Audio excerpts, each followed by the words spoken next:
മുഖ്യമന്ത്രി V D Satheesan പുറത്തേക്ക് ഇറങ്ങുന്നു. അതെ, പ്രവർത്തകരുടെ ഒരു നീണ്ട നിര തന്നെ കാണാം. അതോടൊപ്പം തന്നെ മാധ്യമപ്രവർത്തകർ നിരവധി കാര്യങ്ങൾ അദ്ദേഹത്തോട് ചില പ്രതികരണങ്ങൾ തേടുക കൂടി ചെയ്യുന്നുണ്ട് എന്നാണ് മനസ്സിലാക്കുന്നത്. എന്തായാലും വി ഡി സതീശൻ സർക്കാർ എന്ന അധികാരത്തിലേറിയതിന് പിന്നാലെയാണ് ആദ്യ മന്ത്രിസഭാ യോഗത്തിന് ശേഷം നിർണായകമായ തീരുമാനങ്ങൾ ഇപ്പോൾ പുറത്തുവരുന്നത്. അത് മുഖ്യമന്ത്രി വി ഡി സതീശൻ തന്നെ പ്രഖ്യാപിക്കുകയായിരുന്നു. അതിൽ തന്നെ ഏറ്റവും പ്രധാനപ്പെട്ട ഒന്നാണ് ആശമാരുടെ ഓണറേറിയം വർദ്ധിപ്പിച്ചു എന്നുള്ളത്. അവർക്ക് 3000 രൂപയാണ് ഇപ്പോൾ കൂട്ടി നൽകിയിരിക്കുന്നത്. ഇതോടെ ഓണറേറിയം 12,000 രൂപയായി ഉയർന്നിട്ടുണ്ട്. ഒപ്പം തന്നെ അംഗൻവാടി ജീവനക്കാർക്ക് 1000 രൂപ വേതനം കൂട്ടിയിട്ടുണ്ട്. ഒപ്പം സാമ്പത്തിക സ്ഥിതി മെച്ചപ്പെട്ടാൽ ഇനിയും കൂട്ടും. ഒപ്പം പാചക തൊഴിലാളികൾക്ക് 1000 രൂപ കൂട്ടും. പ്രീ പ്രൈമറി ആയമാർക്ക് 1000 രൂപ കൂട്ടിയിട്ടുണ്ട്. ഒപ്പം ഇതുൾപ്പെടെയുള്ള പ്രധാനപ്പെട്ട തീരുമാനങ്ങൾ, ആദ്യ മന്ത്രിസഭാ തീരുമാനങ്ങൾ വിശദീകരിക്കുകയായിരുന്നു മുഖ്യമന്ത്രി വി ഡി സതീശൻ. എന്തായാലും ജനപ്രിയ തീരുമാനങ്ങൾ ധാരാളം വന്നിട്ടുണ്ട്. നമുക്ക് ആ വാർത്തയിലേക്ക് തന്നെ തിരികെ വരാം ഒരു ചെറിയ ഇടവേളയ്ക്ക് ശേഷം. You are watching 24 from Flowers Group.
You are watching 24 from News Headquarters, Kochi. ആദ്യത്തെ മന്ത്രിസഭാ യോഗ തീരുമാനങ്ങൾ അല്പസമയം മുൻപാണ് മുഖ്യമന്ത്രി വി ഡി സതീശൻ മാധ്യമങ്ങളോട് വിശദീകരിച്ചത്. അതിൽ തന്നെ ഏറ്റവും പ്രധാനപ്പെട്ട ഒന്ന് ഇന്ദിരാ ഗ്യാരണ്ടിയുമായി ബന്ധപ്പെട്ട്, അതായത് തിരഞ്ഞെടുപ്പ് കാലത്ത് കോൺഗ്രസ് മുന്നോട്ട് വെച്ച പ്രകടന പത്രികയിലെ വാഗ്ദാനങ്ങൾ, അതിൽ ഏറ്റവും പ്രധാനപ്പെട്ടത് ഇപ്പോൾ നടപ്പിലാക്കുന്നു. ജൂൺ 15 മുതൽ പ്രഭുതാലക്ഷ്മി ഉൾപ്പെടെ കേരളത്തിലെ മുഴുവൻ വനിതകൾക്കും KSRTCയിൽ സൗജന്യമായി യാത്ര ചെയ്യാൻ സാധിക്കുമെന്നുള്ളതാണ്. അങ്ങനെ ധാരാളം ജനപ്രിയ തീരുമാനങ്ങൾ ഈ മന്ത്രിസഭാ യോഗത്തിലുണ്ട്. നമുക്കൊപ്പം ശ്രീജിത്ത് ചേരുന്നുണ്ട്. ശ്രീജിത്ത്, ഇതുൾപ്പെടെ ആശമാരുടെ ഓണറേറിയം വർധനയുൾപ്പെടെ ഒന്നിലധികം ജനപ്രിയ തീരുമാനങ്ങളുണ്ട്. അതിൻ്റെയൊക്കെ വിവരങ്ങൾ, വിശദാംശങ്ങളൊപ്പം MLA-മാരുടെ സത്യപ്രതിജ്ഞയുമായി ബന്ധപ്പെട്ട വിവരങ്ങളും.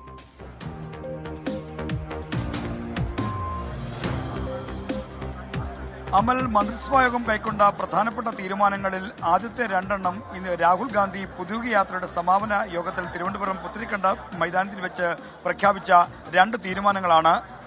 ആ രണ്ട് തീരുമാനങ്ങളിൽ ഒന്നാമത്തേത് ഈ KSRTC ബസ്സിൽ സ്ത്രീകൾക്ക് സൗജന്യ യാത്ര അനുവദിക്കുന്നതുമായി ബന്ധപ്പെട്ടാണ്.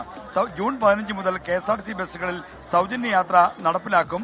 അതിന്റെ മാനദണ്ഡങ്ങൾ എന്തൊക്കെയാണെന്ന കാര്യം വൈകാതെ പ്രഖ്യാപിക്കുമെന്നാണ് മുഖ്യമന്ത്രി VD സതീശൻ അറിയിച്ചിരിക്കുന്നത്. മറ്റൊന്ന്, രാഹുൽ ഗാന്ധി പ്രഖ്യാപിച്ച ഇന്ദിരാ ഗ്യാരണ്ടിയിലെ കാര്യം വയോജനങ്ങൾക്കായി പ്രത്യേക വകുപ്പ് രൂപീകരിക്കുമെന്നാണ്. വയോജനങ്ങൾക്കായി സംസ്ഥാനത്ത് പ്രത്യേക വകുപ്പ് രൂപീകരിക്കുമെന്നും ആദ്യ മന്ത്രിസഭായോഗം തീരുമാനിച്ചു. ഈ തീരുമാനവുമായി ബന്ധപ്പെട്ട് ഇതെങ്ങനെ നടപ്പിലാക്കണമെന്നതിനെ കുറിച്ച് ഒരു പഠനം നടത്തും. ജപ്പാനിലാണ് ഈ വയോജനങ്ങളുമായി ബന്ധപ്പെട്ട കാര്യങ്ങൾ ഏറ്റവും മാതൃകാപരമായ രീതിയിലുള്ള കാര്യങ്ങൾ നടക്കുന്നത്. അതിന്റെ അടിസ്ഥാനത്തിൽ ഒരു പഠനം നടത്തും. ആ പഠനത്തിന്റെ അടിസ്ഥാനത്തിലായിരിക്കും വയോജനങ്ങൾക്ക് വേണ്ടിയുള്ള വകുപ്പ് രൂപീകരിക്കുകയും മറ്റു നടപടികൾ പ്രഖ്യാപിക്കുകയും ചെയ്തത്. എന്തായാലും വയോജനങ്ങൾക്കൊപ്പം ഈ സർക്കാരുണ്ട് എന്ന ആത്മാർത്ഥമായ പ്രഖ്യാപനമാണ് മുഖ്യമന്ത്രി VD സതീശൻ നടത്തിയിരിക്കുന്നത്. ഇതുകൂടാതെ മറ്റു ജനപ്രിയ പ്രഖ്യാപനങ്ങളിലേക്ക് കടന്നാൽ ആശാ വർക്കർമാരുടെ ഓണറേറിയം 12,000 രൂപയായി വർദ്ധിപ്പിച്ചതാണ്. നിലവിലത് 9,000 രൂപയായിരുന്നു. 3,000 രൂപ വർദ്ധിപ്പിച്ചാണ് ആശാ വർക്കർമാരുടെ ഓണറേറിയം വർദ്ധിപ്പിച്ചത്, 12,000 രൂപയാക്കിയത്. സ്കൂളിലെ പാചക തൊഴിലാളികളുടെ വേതനം പരിഷ്കരിച്ചു. അംഗൻവാടി ഹെൽപ്പർമാരുടെയും വർക്കർമാരുടെയും വേതനം 1,000 രൂപ വീതം വർദ്ധിപ്പിച്ചു. പാചക തൊഴിലാളികൾക്കും 1,000 രൂപ വർധനമാണ് ഉള്ളത്. ഇതോടൊപ്പം തന്നെ പ്രീ പ്രൈമറി സ്കൂളിലെ ടീച്ചർമാർക്കും ആയമാരുടെയും വേതനത്തിലും 1,000 രൂപയുടെ വർധനവ് നടത്തി. ഇവർക്കെല്ലാം വേതനം ഇനിയും വർദ്ധിപ്പിക്കണമെന്ന് സർക്കാരിന് താല്പര്യമുണ്ട്. എന്നാൽ ഇപ്പോഴത്തെ സാമ്പത്തിക സ്ഥിതി പരിഗണിച്ചാണ് 1,000 രൂപ വർദ്ധിപ്പിക്കുന്നത്. മറ്റ് സാമ്പത്തിക സ്ഥിതി മെച്ചപ്പെടുന്ന മുറയ്ക്ക് ഈ വേതനം ഇനിയും പരിഷ്കരിക്കുമെന്ന കാര്യം പ്രഖ്യാപിച്ചു. ഇതോടൊപ്പമുള്ള മറ്റൊരു പ്രധാനപ്പെട്ട തീരുമാനം അത് രാഷ്ട്രീയമായിട്ടുള്ള ഇംപ്ലിക്കേഷൻ കൂടിയുള്ള പ്രഖ്യാപനമാണ്. ആലപ്പുഴയിൽ നവകേരള സദസ്സ് നടക്കുന്നതിനിടെ അന്നത്തെ മുഖ്യമന്ത്രി പിണറായി വിജയന്റെ ഗൺമാൻ അനിൽ കല്ലിയൂർ അടക്കമുള്ള ആളുകൾ യൂത്ത് കോൺഗ്രസ് പ്രവർത്തകരെ തലക്കടിച്ച് പരിക്കേൽപ്പിച്ചിരുന്നു.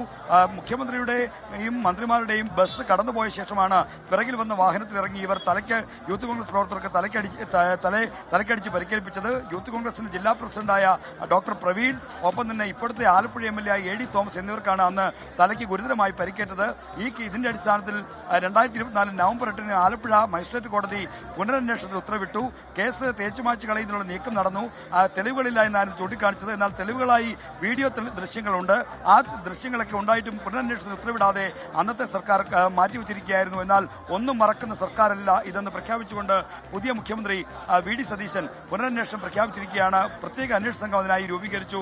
ആ അന്വേഷണത്തിന്റെ വിശദാംശങ്ങൾ ആഭ്യന്തരമന്ത്രി രമേശ് ചെന്നിത്തല വെളിപ്പെടുത്തുകയും നടപടികൾ പ്രഖ്യാപിക്കുകയും ചെയ്യും. എന്തായാലും പുനരന്വേഷണം പ്രഖ്യാപിക്കുന്നു.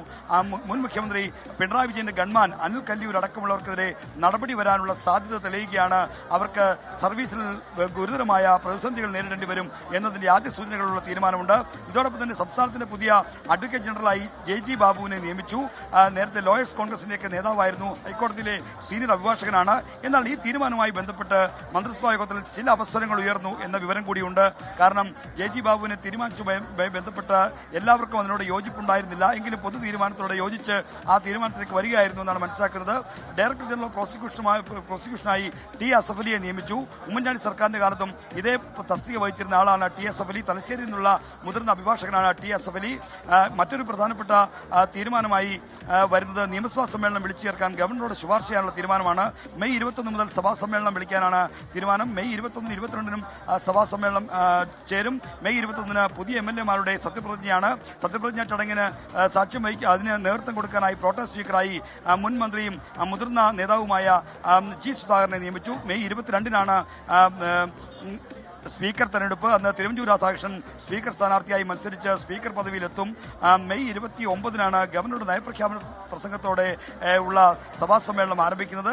മെയ് 29 ശേഷം പിന്നീട് ജൂൺ 5 ഒരുപക്ഷെ ബജറ്റ് നടന്നേക്കും. ബജറ്റ് സമ്മേളനത്തിന്റെ തീയതി ഇപ്പോൾ പൂർണ്ണമായും കൃത്യമായി അത് പറയുന്നില്ല. എങ്കിലും ജൂൺ 5 പുതുക്കിയ ബജറ്റ് അവതരിപ്പിക്കാനായി ധനമന്ത്രിയും മുഖ്യമന്ത്രിയുമായി VD സതീശൻ സഭയിലെത്താൻ പോകുന്നത്.